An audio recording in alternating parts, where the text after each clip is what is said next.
Rated M for mature. Zombie Army Horde Mode is better than ever in 2021. Here are some more useful tips to help you survive the undead one wave at a time.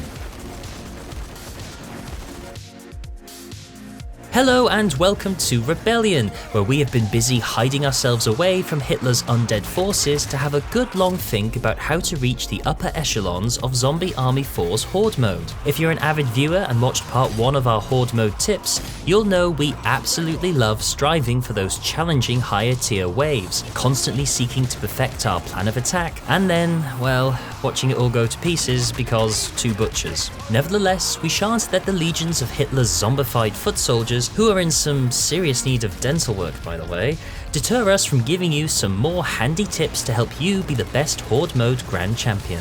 Yep, that's my new title now, and I love it. And if you're new to the channel, don't forget to hit the like and subscribe button for all upcoming Rebellion content. Now, let's Horde.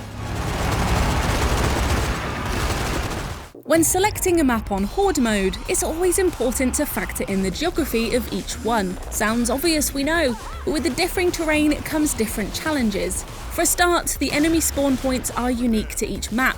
Whether it's a swamp in Villa del Morte or a train carriage in the final departure, it's important to know roughly where the zombies will appear at the start of a new wave and which types appear where. Those snipers in Caged Fear can be a real nuisance if you don't know where they jump around. Once you do, you'll have a strategic advantage as certain sections of the map will be devoid of any zombie spawn points, so you and your teammates can keep your backs to a wall, feeling a tad safer. But knowledge of the map also grants you an awareness of vantage points, assisting you massively when taking headshots at faraway enemies with your sniper rifle, or raining fiery death from above with a grenade on your cute little balcony. Geography, unlike in the classroom, is important in Horde Mode, so when exploring each map, do take note. What would a session of Horde Mode be without some special weapons for you to use against the army of the undead? Well, quite frankly, it would be a lot more challenging, so thankfully the developers at Rebellion have thrown you a bone or two. In each map there is usually at least one special weapons crate, usually unlocking once you've got through the earlier waves as the map expands. These glowing yellow boxes of fun will contain either a heavy MG, flamethrower, Panzerschreck rocket launcher, or a lovely little blunderbuss called the Preacher. Unlike with supply drops, these weapons do not regenerate after first use, so use them sparingly. A good method is to open the crate in between wave rounds and place them strategically, there's that word again, in different locations on the map for as and when you need them. There's nothing worse than depleting the ammunition of a heavy weapon and then, oh look, some heavies have just spawned and they want to be your bestest friend. And if your teammates have greedily taken all of the heavy weapons, don't lose heart just yet. Other crates will contain neat temporary modifiers to your main or secondary weapon that can either electrify, explode, burn, or sanctify the endless horde at your discretion. See? Everyone can have fun. I'm just getting started. Okay, this one is easy enough to explain, but it is so important. Don't split up.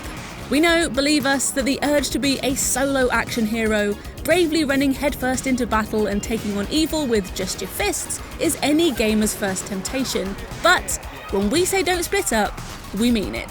Horde Mode is just as much a game about friendship as it is about slaying zombies. Don't believe us? Well, how many times have you made a dash to the ammo crate on wave 13, only to be met with a furious buzzsaw or flamethrower, and now you've fallen down and can't get up? Or how many times have you tried to make your unit a cohesive, all-communicating block of sturdy companionship, only to see someone run off, get downed, and then beg for help? Yeah. So instead of proving to everyone that you're the best and you don't need any help from others, thank you very much, why not try staying as close to one another as possible? Your odds of survival will improve dramatically if you're able to work as a fully functioning 4-player commando, communicating to your partners constantly and moving as one 8-armed shooting unit. Decisions like ammo resupplies or which enemy should be prioritised needs to be made as a team, otherwise all hell can break loose. Although we appreciate in this game it sort of already has.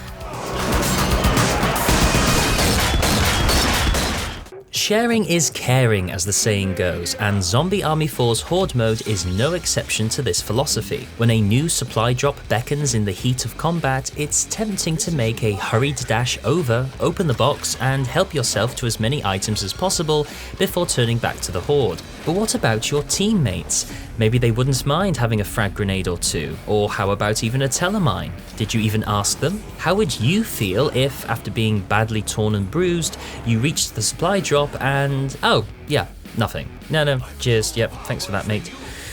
Yeah. When you reach the higher waves on the Horde map of your choice, supply drops will appear over longer periods of time. That's why it's essential that you use your secondary items sparingly. If you just lob all 4 of your incendiary grenades at a collection of zombie grunts, you'll be treated to a, well, very pretty fire display, but then you're out. And even worse is throwing a grenade at a hulking mass of zombies, only to see another player do the exact same thing, thereby wasting a perfectly good grenade. When it comes to supplies, spare a thought for that special non-zombie person playing with you, and then ask yourself just how many selfish people survive at the end of zombie movies. The answer is not many, which is precisely the point. Don't you dare. So after you've apologised to your friend about nabbing that last telemine without asking them, it's time to think about how best to use your traps. Unlike with fan blades or electrified fencing or even a giant undead shark, which are all stationary in a map, your trap items offer a much more, yep, here it is again, strategic opportunity. One common mistake many players make is to use all of their traps at the same time, hoping that overwhelming force will wipe out the current swarm without a single shot being fired and then wave complete, done. But in actual fact, given the multitude of varying spawn points for your enemy, there simply aren't enough mines to go around, so you need to really think about where you're placing them. Incendiary S-mines do a great deal of spread damage, creating a fiery inferno that will burn you and your teammates if you're not far enough away.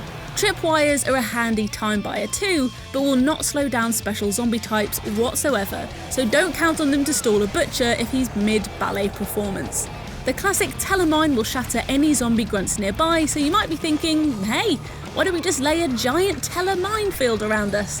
The problem there is, if the mines are placed too close to one another, they'll all detonate. This is where our first tip about knowing the geography of a map goes hand in hand. Bottlenecks and narrow pathways are where your traps can shine the best. So know the route, get the gear and trap away, safely.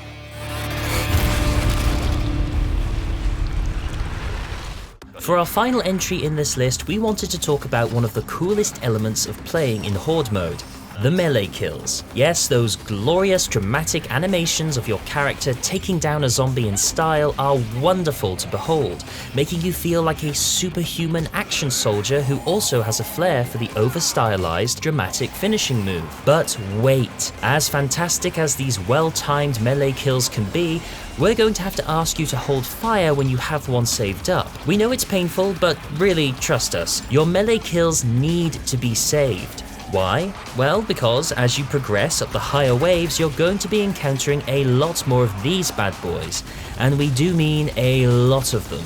Emptying clip after clip into the metal helmet of a butcher or heavy gunner can at times be a very challenging experience. That's where your melee kill can be a lifesaver. If after a succession of well-placed headshots the special attacking you becomes staggered, that is when you have the opportunity to strike. Saving your melee for these moments is what makes taking them down so satisfying. Just be sure to target the right zombie if things get crowded. There truly is nothing worse than running right up to a special to employ your heavy charge melee attack, only to unleash it on a low-level grunt by accident, and then the special gets back up again. Worst feeling ever. So that concludes part 2 of our Horde Mode survival tips. What nuggets of zombie slaughtering expertise have you discovered in your playthroughs? What wave did you manage to get to before being overcome by the insatiable appetite of our hungry foes? Let us know in the comments below, and don't forget to hit subscribe to stay up to date with all of our brain-bashing, head-shooting, zombie action fun. Until next time, please stay together.